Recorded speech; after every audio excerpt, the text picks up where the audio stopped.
I think the ayes have it, the ayes have it, the ayes have it, the bill is returned.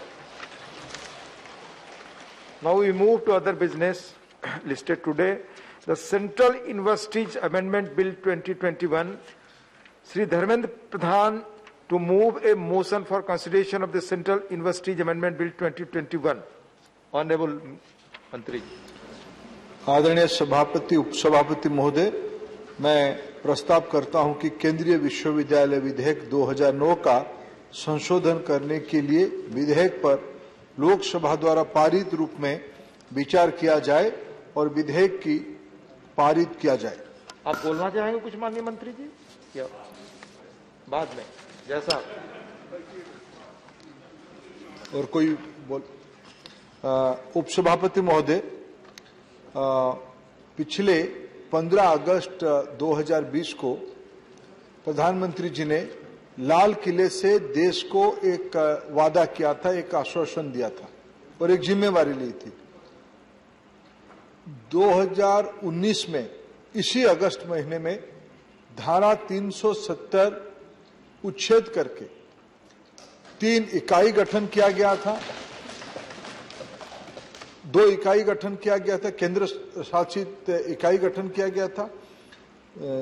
Jammu Srinagar और लद्दाख कारगिल लेह ये एक अलग इकाई बनी थी। वहां की ये मांग थी लद्दाख के हिस्से को निरंतर रूप में जो भी व्यवस्था पुराने दिनों में चल के आई थी उसमें एक सीमा ध्यान में आती थी, उसमें उनकी विकास की आकांक्षा पूरा नहीं हो पाती थी।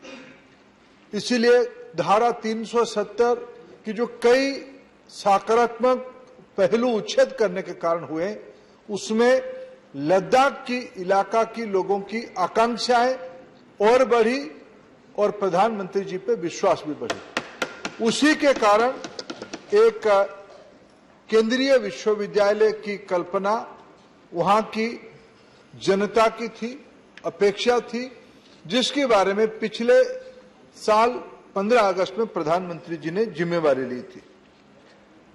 और इस जो आज हमने आपकी अनुमति के लिए इस पवित्र गृह के पास आए हैं, लोकसभा ने जिसको अनुमति दिया है, भारत सरकार प्रस्तावित करती है कि लद्दाख में सिंधु यूनिवर्सिटी के नाम पे एक केंद्रीय विश्वविद्यालय की स्थापना किया जाए। उस विश्वविद्यालय में लगभग आज उपसभापति महोदय लद्दाख की इलाका से 4000 विद्यार्थी बाहर आते हैं पढ़ने के लिए। 2500 विद्यार्थियों को पढ़ाने लायक एक केंद्रीय विश्वविद्यालय की रचना सोची गई है। 750 करोड़ रुपया खर्चा करके व्यय करके ये विश्वविद्यालय बनने वाला है।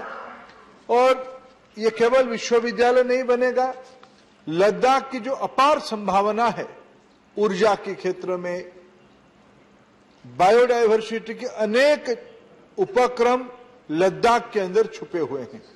लेह, कारगिल, इस इलाका में न केवल पढ़ाई और आज के दिनों में राष्ट्रीय शिक्षा नीति में जिस प्रकार की कल्पना की गई है, मल्टी डिसिप्लिनरी एजुकेशन सिस्टम होगी। मैं निश्चित रूप में मानता हूं एनईपी के 1 साल की पूर्ति के अवसर पे उसी स्पिरिट में, उसी अपेक्षा के साथ शायद यह हमारा पहला विश्वविद्यालय भारत सरकार की ओर से लद्दाख की जनता के लिए सौगात है। उनकी भावना, उनकी मन की स्थिति और उनकी आकांक्षाओं को निश्चित रूप में ये विश्वविद्यालय एक ब्रिज के रूप में काम करेगा।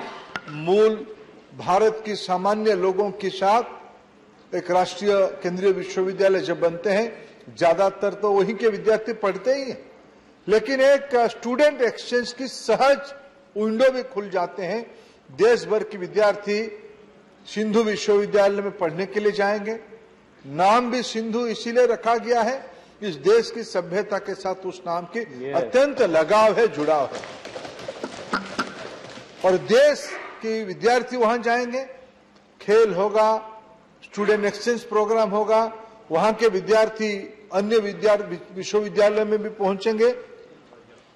वैसे ही आज जो हम संशोधन के लिए आए हैं, जो हमारे विश्वविद्यालय विधेयक है, उसमें अब तक जम्मू में एक, श्रीनगर में एक विश्वविद्यालय था।